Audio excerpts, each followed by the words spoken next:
AB পার্টির যুগ্ম সদস্য সচিব ব্যারিস্টার আসাদুজ্জামান আটক করেছে যৌথ বাহিনী। তিনি অভিযোগ করেছেন সরকার সার্বভৌমত্ব বিকিয়ে দিয়ে ভারতের মদতে ক্ষমতায় বসে আছেন। পরে সেনাবাহিনী গিয়ে তাদের আটক করে। শেখ হাসিনার দেশে ফেরা সেনাবাহিনীর হস্তক্ষেপ, ব্যারিস্টার ফুয়াদ গ্রেফতার হয়েছে এমন নানা তথ্য ছড়িয়ে পড়ে ফেসবুকে। সোমবার ভোর 4:30টার দিকে এক বার্তায় এই তথ্য জানান দলের সহকারী প্রচার সম্পাদক রিপন মাহমুদ। সেনানিবাসকে উড়িয়ে দিতে চাওয়া সেই ব্যারিস্টার ফুয়াদ তিনি গ্রেফতার হয়েছেন। তার সঙ্গে যে 15-20 জন ছিলেন তাদেরকেও একই অপরাধে গ্রেফতার করা হবে। জরুরি ভিত্তিতে সামরিক আইন জারি করলেন সেনাবাহিনী প্রধান জেনারেল ওয়াকারুজ্জামান। মঙ্গলবার টেলিভিশনে জাতির উদ্দেশ্যে দেয়া ভাষণে এই ঘোষণা দেন তিনি। এছাড়া দেশব্যাপী আইন শৃঙ্খলা ও শান্তিপূর্ণ পরিস্থিতি বজায় রাখতে সেনাবাহিনীর কার্যক্রম তুলে ধরেন তিনি। বলেন, দেশ থেকে রাষ্ট্র বিরোধী শক্তি নির্মূল করতেই জারি করা হয়েছে সামরিক আইন। আমাদের সেনাবাহিনীর প্রতি আক্রমণ করেন না। আমি আজকে বলে দিলাম, সেটার জন্য কোনো ছাড় হবে না, বিন্দু মাত্র ছাড় নাই। সেনা প্রধান হচ্ছে হাসিনার আর একটা গোলাম কুকুর। এক কুকুরের বাচ্চা দিয়ে আর এক কুকুরকে স্বাধীন করা যাবে না। আমরা যখন কুকুরকে দেশ ছাড়া করেছি, কুকুরের বংশ সহ উৎখাত করে দেশ ছাড়া করব। কুত্তা দিয়ে যদি দেশ শাসন করার দুরভিসন্ধি করা হয়, সেনা প্রধানকে বলছি, আমরা লক্ষ লক্ষ আবু সাঈদ বুক পেতে দিয়ে ক্যান্টনমেন্ট উড়িয়ে দেব। বাংলাদেশ নিয়ে কোনো ষড়যন্ত্র করবেন না। বাংলাদেশের বিরুদ্ধে ষড়যন্ত্র করতে গিয়ে বাংলাদেশের সর্বোচ্চ ক্ষমতার অধিকারী প্রেসিডেন্ট বা রাষ্ট্রপতি শাহাবুদ্দিন চুপ্পু তিনি বর্তমানে সর্বোচ্চ ক্ষমতাহীন অবস্থায় একেবারে বোবার মতো চুপচাপ করে বসে আছে। কারণ শেখ হাসিনা পদত্যাগ করেনি, শেখ হাসিনা পদত্যাগপত্র দিয়ে যায়নি, এই সেই বিভিন্ন রকমের কথা সে বলেছিল, যে কারণে এখন তার ক্ষমতাহীন হয়ে বসে থাকতে বাধ্য হচ্ছে। সুতরাং সেনাপ্রধান জেনারেল ওয়াকারুজ্জামান তিনিও তার মতো একজন বাংলাদেশের অন্যতম ক্ষমতাধর ব্যক্তি। তিনিও যদি এরকম বাংলাদেশের বিরুদ্ধে ষড়যন্ত্রে মেতে ওঠে, তাহলে বাংলাদেশের জনগণ তাকেও তার মতো অবস্থা করে ছাড়বে। বিশেষ করে সেনাপ্রধান ওয়াকারুজ্জামান এর বিভিন্ন ষড়যন্ত্র নিয়ে এবার তথ্য ফাঁস করেছিল হাসনাত আবদুল্লাহ, এবং সেই বিষয় নিয়েই অগ্নিজরা বক্তব্য দিয়েছিল সেনাপ্রধান জেনারেল ওয়াকারুজ্জামানের বিরুদ্ধে ব্যারিস্টার ফুয়াদ সাহেব। যেই বক্তব্যই ব্যারিস্টার ফুয়াদ সাহেবের জন্য কাল হয়ে দাঁড়িয়েছে, এবং সেনাবাহিনীর পক্ষ থেকে ব্যারিস্টার ফুয়াদের বিরুদ্ধে কঠোর পদক্ষেপ নেওয়া হয়েছে, এবং বাংলাদেশের সামরিক শাসন নিয়ে নতুন করে ঘোষণা দিয়েছে সেনাপ্রধান জেনারেল ওয়াকারুজ্জামান। শোকে বিষয়ের কিছু অংশ ভিডিও শুরুতে শিরোনামে আপনারা দেখেছেন, বিস্তারিত দেখবেন পুরো ভিডিও জুড়ে। এই বিষয়গুলো দেখার পূর্বে আপনাদের একটা অনুরোধ করব, যারা আমাদের চ্যানেলে নতুন আসছেন চ্যানেলটি সাবস্ক্রাইব করে অল ক্লিক করে বেল আইকনটি চালু করে দিবেন, এবং পরিপূর্ণ ভিডিও শেষ পর্যন্ত দেখেই আপনার মতামত জানিয়ে যাবেন। দর্শক, চলুন আমরা দেখব যে সেনাপ্রধান নতুন করে কি ঘোষণা দিয়েছেন, এবং ব্যারিস্টার ফুয়াদ সাহেবের বিরুদ্ধে যে সেনাবাহিনীর পক্ষ থেকে কঠোর পদক্ষেপ নেওয়া হয়েছে সেটা আমরা দেখব। তার পূর্বে আমরা একটু দেখে আসি যে কোন বক্তব্য মূলত এই ব্যারিস্টার ফুয়াদ সাহেবের জন্য কাল হয়ে দাঁড়িয়েছে। তো ব্যারিস্টার ফুয়াদ সাহেবের সেনাপ্রধান জেনারেল ওয়াকারুজ্জামানের বিরুদ্ধে যে অগ্নিজরা বক্তব্যটা, সেটা আমরা কিছু অংশ দেখে এরপর ওই বিষয়টা দেখব। ধৈর্য ধরে একটা লাইক দিয়ে ভিডিওটি দেখতে থাকুন শেষ পর্যন্ত। বাংলাদেশের কোন যে সকল কুকুর কুত্তার লেজ গুটায়া পালাইছে, এই সকল কুত্তাকে আর বাংলাদেশে ঢুকতে দেওয়া হবে না। সেনা প্রধান হচ্ছে হাসিনার আর একটা গোলাম কুকুর। এক কুকুরের বাচ্চা দিয়ে আর এক কুকুরকে স্বাধীন করা যাবে না। আমরা যখন কুকুরকে দেশ ছাড়া করেছি, কুকুরের বংশ সহ উৎখাত করে দেশ ছাড়া করব। কুত্তা দিয়ে যদি দেশ শাসন করার দুরভিসন্ধি করা হয়, সেনা প্রধানকে বলছি, আমরা লক্ষ লক্ষ আবু সাঈদ বুক পেতে দিয়ে ক্যান্টনমেন্ট উড়িয়ে দেব। বাংলাদেশ নিয়ে কোনো ষড়যন্ত্র করবেন না। আপনার বেঁচে পালাবার কোনো জায়গা নাই। আপনার অপশন হচ্ছে দুইটা, বাংলাদেশের কারাগারে থাকবেন নাকি বেলজিয়ামের কারাগারে থাকবেন। আপনাকে সিদ্ধান্ত নিতে হবে, আপনার কবর কি বঙ্গোপসাগরে হবে না আটলান্টিকে হবে। বাংলাদেশে ফেরাউনের পরের নীল নদে যেভাবে কবর খুঁজে বের করা হয়েছিল, আপনার জন্য বাংলার নীল নদ প্রস্তুত করা আছে। বাংলার মাটি ফেরাউনকে যেভাবে মিশরের মাটি নেয় নাই, বাংলার ফেরাউনকেও বাংলার মাটি কবর দিতে দেবে না। আপনার সাগরে ভাসায় দেওয়া হবে, আপনার জানাজা হবে না, গোসল হবে না, কেউ আপনার জানাজা পড়বে না। যারা শেখ পরিবার দালালদের জানাজা পড়বে ওরা হচ্ছে বাংলার গাদ্দার ঘসেকে বেগম এবং মীর জাফর। বাংলাদেশের সেনা প্রধান থেকে শুরু করে সশস্ত্র বাহিনী যারা আছে, পুলিশ, র্যাব, আর্মির যারা বাহিনী আছে, দিল্লির সেবাদাস বুদ্ধিজীবীরা মিলে বাংলাদেশের এই ঐতিহাসিক বাংলা বসন্তকে হাইজ্যাক করবার যে ষড়যন্ত্র করছে, আমরা দেশবাসীকে বলবো সতর্ক থাকবেন, মাঠ ছাড়া যাবে না। যেই প্রজাতন্ত্রের কর্মচারীরা আমাদের টাকায় অস্ত্র কিনে, বুলেট কিনে আমাদের হাজার হাজার মানুষকে গুম খুন করেছে, সেই সেনা প্রধানের হুকুমে বাংলাদেশ চলতে পারে না, পারবে না। আমরা সেনাবাহিনীকে বলছি ব্যারাকে ফিরে যান, কারফিউ উজ্জু করেন, this is not your business. Bangladesh এদেশের সাধারণ মানুষরা রক্ত দিয়ে স্বাধীন করেছে, রক্ত দিয়ে প্রতিহত করবে এবং লালন পালন করবে। আওয়ামী দিল্লির দাসত্বকে পিছনের রুম থেকে ফিরায় নিয়ে আসা দাসখত দেওয়া বুদ্ধিজীবীরা, যেই সকল বেশ্যা বেহায়ারা গত 16 বছর এই ফ্যাসিবাদের বিরুদ্ধে কথা বলে নাই, আমরা তাদের কাউকে অন্তর্বর্তীকালীন সরকারের অংশ হইতে দেব না, দেব না। প্রিয় দেশবাসী, আপনারা জানেন দিল্লি এখন তার শেষ কার্ড খেলতেছে। হাসিনা এবং রেহানাকে নিয়ে দিল্লির মসনদের যে চিড়িয়াখানা আছে, সেই চিড়িয়াখানা থেকে বাংলাদেশের বঙ্গভবনের ছাগল এবং কুত্তা চুপ্পুর কাছ থেকে দেশটিকে বিক্রি করে দেবার ষড়যন্ত্র করছে। তাই দেশবাসীকে আমরা বলছি, আপনারা রাস্তায় থাকেন, সেনাবাহিনীর কথা মতো বাংলাদেশ চলবে না, তাদের কথা মতো আমরা ঘরে ফিরে যাব না। রাজপথে যারা রক্ত দিয়ে, জীবন দিয়ে, শাহাদাতের মাধ্যমে এই দেশকে দিল্লির দাসত্ব থেকে স্বাধীন করেছে, তাদের বক্তব্যে দেশ চলবে, তারা নির্ধারণ করবে আগামী দিনে কেয়ারটেকার কিভাবে গঠিত হবে। তাই আমরা পরিষ্কার করে বলেছি এবি পার্টির পক্ষ থেকে, শুধু শেখ পরিবারের কুকুরগুলো পদত্যাগ করে পালাইলে চলবে না, বঙ্গভবনের কুকুরগুলোকে পদত্যাগ করে পালাইতে হবে।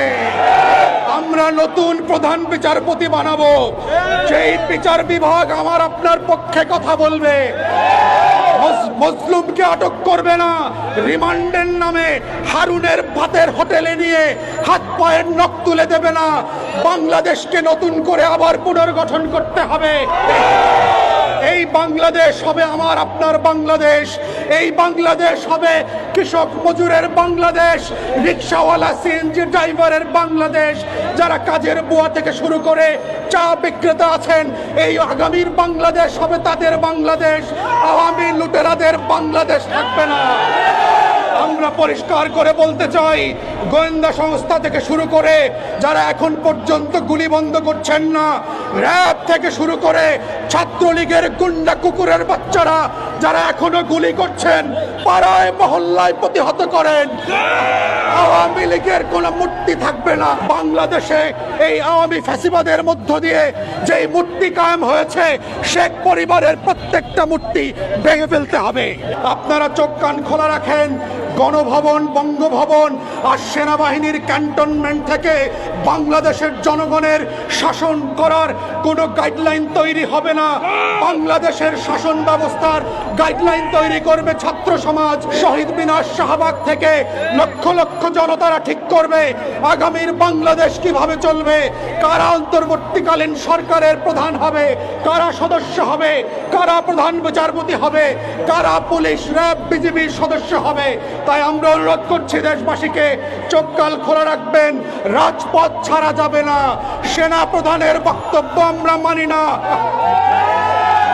আপনাদের চাকরি হচ্ছে ব্যারাকে, কুত্তার মতো যেভাবে হাসিনা পালাইছে, আপনার সৈন্যবাহিনীকে অর্ডার করে ব্যারাকে ফিরায় নেন। It is not your business to run and govern a free and independent country after the second liberation, after the mass uprising and genocide of thousands of our martyrs.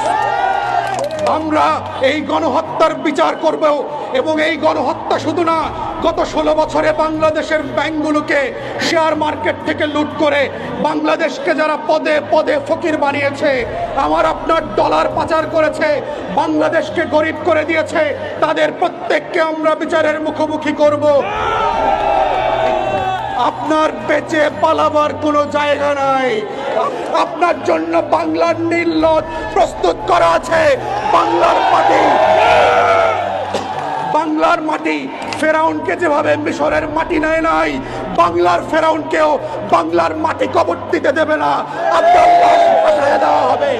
Sheikh হাসিনার দেশে ফেরা সেনাবাহিনীর হস্তক্ষেপ, ব্যারিস্টার ফুয়াদ গ্রেপ্তার হয়েছে, এমন নানা তথ্য ছড়িয়ে পড়ে ফেসবুকে। তবে এর কোনো তথ্যই সঠিক নয়। এবি পার্টির সাধারণ সম্পাদক ব্যারিস্টার আসাদুজ্জামান ফুয়াদ গ্রেপ্তার হওয়ার খবরটি সঠিক নয় বলে জানিয়েছেন পার্টির চেয়ারম্যান মুজিবুর রহমান মঞ্জু। সোমবার ভোর 4:30টার দিকে এক বার্তায় কালবেলাকে এই তথ্য জানান দলের সহকারী প্রচার সম্পাদক রিপন মাহমুদ। তিনি বলেন, এবি পার্টির সাধারণ সম্পাদক ব্যারিস্টার আসাদুজ্জামান ফুয়াদ গ্রেপ্তার হওয়ার সংবাদটি ভুয়া। এ নিয়ে প্রোপাগান্ডা চালানো হয়েছে। এর আগে রোববার দিবাগত রাতে ফুয়াদের গ্রেপ্তার করার গুঞ্জন ছড়িয়ে পড়ে সামাজিক যোগাযোগ মাধ্যমে। ব্যারিস্টার ফুয়াদ সাহেব যেই অগ্নিঝরা বক্তব্য দিয়েছেন, সেই অগ্নিঝরা বক্তব্যকে কেন্দ্র করেই বর্তমানে কেউ পক্ষে মত দিতেছে এবং কেউ আবার বিপক্ষে মত প্রকাশ করতেছে। তো যে কারণেই গত রাত থেকে সংবাদ ছড়িয়ে পড়েছে যে সেনা প্রধানের বিরুদ্ধে এবং সেনাবাহিনীর বিরুদ্ধে যেই বক্তব্য দিয়েছে ব্যারিস্টার ফুয়াদ সাহেব, সেই বক্তব্যের কারণে ব্যারিস্টার ফুয়াদ সাহেবকে গ্রেপ্তার করা হয়েছে এবং পাশাপাশি আরও তার সহযোগী যারা রয়েছে তাদেরকেও গ্রেফতার করা হবে, এরকম বেশ কিছু ভিত্তিহীন সংবাদ কিন্তু ছড়িয়ে পড়েছিল। কিন্তু বাস্তবত তার এই বক্তব্যকে কেন্দ্র করে ব্যারিস্টার ফুয়াদ সাহেবকে গ্রেফতার করা হয়েছে বা তার বিরুদ্ধে সেনাবাহিনীর কোনো পদক্ষেপ নেওয়া হয়েছে, এরকম কোনো কিছুই হয় না। যেটা তার যেই সংগঠন তাদের পক্ষ থেকেই, এবি পার্টির পক্ষ থেকে স্পষ্ট আকারে জানিয়ে দেওয়া হয়েছে। এবং পাশাপাশি ব্যারিস্টার ফুয়াদ সাহেবের যে বক্তব্যকে কেন্দ্র করে বর্তমানে গোটা সোশ্যাল মিডিয়ায় আলোচনা এবং সমালোচনা চলতেছে, যদিও অধিকাংশই মানে কিছু অংশ মানুষ তারা সমালোচনা করছে, তো তাদের সমালোচনার জবাব দিয়েছে এবি পার্টির পক্ষ থেকে এবং বলা হয়েছে যে ব্যারিস্টার ফুয়াদ সাহেব তিনি যে কথা বলেছেন সেনাপ্রধানের বিরুদ্ধে বা যা বলেছেন তিনি যথার্থ কথাই বলেছেন, সঠিক কথাই বলেছেন এবং তার সেই কথার উপরেই এবি পার্টি তারা অটল রয়েছে এবং অটল থাকবে। এবং পাশাপাশি তাদের পক্ষ থেকে এটাও জানানো হয়েছে যে ব্যারিস্টার ফুয়াদ সহ এবি পার্টির যেই সমস্ত কথা বা যেই সমস্ত পদক্ষেপ আসলে মানে মন মতো হয় সেগুলো খুব সুন্দরভাবে বাহবা দেওয়া হয়, কিন্তু যেই কথা বা যেই পদক্ষেপগুলো কারো কারো বিরুদ্ধে যায় তখন ব্যারিস্টার ফুয়াদের বিরুদ্ধে বা এবি পার্টির বিরুদ্ধে বিভিন্ন রকম সমালোচনা করা হয় বা বিভিন্ন রকম তাদেরকে দোষারোপ করা হয়। তো এই যে বর্তমানে যে একটা অবস্থা এবং ব্যারিস্টার ফুয়াদ সাহেব তিনি যে কথাগুলো বলেছেন, যদিও দু একটা কথা তিনি বাড়াবাড়ি করে মানে একেবারে অতিরঞ্জিতভাবে বলেছেন, মানে সমালোচনা করবেন তো সমালোচনাটাও তো যৌক্তিক হতে হবে, গঠনমূলক একটা সমালোচনা হতে হবে। তিনি কুকুরের বাচ্চা সব বিভিন্ন রকম গালমন্দ করেছেন এবং পাশাপাশি ক্যান্টনমেন্টকে উড়িয়ে দেওয়ার কথা তিনি বলেছেন। তো ক্যান্টনমেন্টকে তো উড়িয়ে দেওয়ার কথা বলা বা তাকে গালাগালি করা এটা তো আসলে একটু অতিরিক্ত বাড়াবাড়ি হয়ে গেছে। হ্যাঁ, সেনাপ্রধান তিনি ভুল করেছে বা তার ভুল হলে সে বিষয়ে তার সমালোচনা করা বা তার জবাব দেওয়া এটা ঠিক আছে, এটা দায়িত্ব, এটা আপনাদের করতে হবে, কিন্তু তাই বলে অতিরিক্ত বাড়াবাড়ি করা বা গঠনমূলকের বাইরে যাওয়া এটা তো একটু দৃষ্টিকটু হবে, এটাই স্বাভাবিক। তবে যেহেতু বাংলাদেশের জনগণ সেনাপ্রধান জেনারেল ওয়াকারুজ্জামানের উপর ভরসা করেছিল যে বাংলাদেশকে আগামীতে সামনের দিকে অগ্রসর করে নিয়ে যাওয়ার ক্ষেত্রে এবং পাশাপাশি বাংলাদেশে গণতন্ত্র ফিরে আসার ক্ষেত্রে এবং বাংলাদেশে সুষ্ঠু নির্বাচন সহ বাংলাদেশের শাসন ব্যবস্থায় বাংলাদেশের জনগণের প্রত্যাশা অনুযায়ী সিদ্ধান্ত নেওয়ার ক্ষেত্রে সেনাপ্রধান তিনি যেরকমভাবে শেখ হাসিনা পলায়ন করার পর থেকে যেরকমভাবে ভূমিকা রেখেছিল সেইভাবে জনগণের পক্ষেই ভূমিকা রাখবে এরকমটাই বাংলাদেশের জনগণ আশা করেছিল। কিন্তু যেহেতু এখন সেনাপ্রধানকে নিয়ে যে কথা উঠেছে সেই কারণে কিন্তু বাংলাদেশের জনগণের হৃদয়ে রক্তক্ষরণ হয়েছে। যে কেন তার বিরুদ্ধে এরকম অভিযোগ কেন আসবে। তো সেই কারণেই কিন্তু এখন এক একজন এক এক রকমের কথা বলতেছে। তো যাই হোক, পাশাপাশি সামরিক শাসনের বিষয়েও আলোচনায় এসেছে যে সামরিক শাসন জারি করতে পারে সেনাপ্রধান বা সেই এরকম কোনো কিছু হওয়ার আসলে কোনো ধরনের কোনো সম্ভাবনা নাই এবং এরকম কোনো কিছু হবে বলে আমরা মনে করতেছি না। তো যাই হোক দর্শক, যে বিষয়গুলো দেখলেন সে সম্পর্কে আপনাদের মতামত কি সেটা জানাবেন। ভালো থাকবেন, সুস্থ থাকবেন, দেখা হবে নতুন কোনো ভিডিওতে, কথা হবে নতুন কোনো বিষয়। আজকে পর্যন্তই, আসসালামু আলাইকুম রহমতুল্লাহ।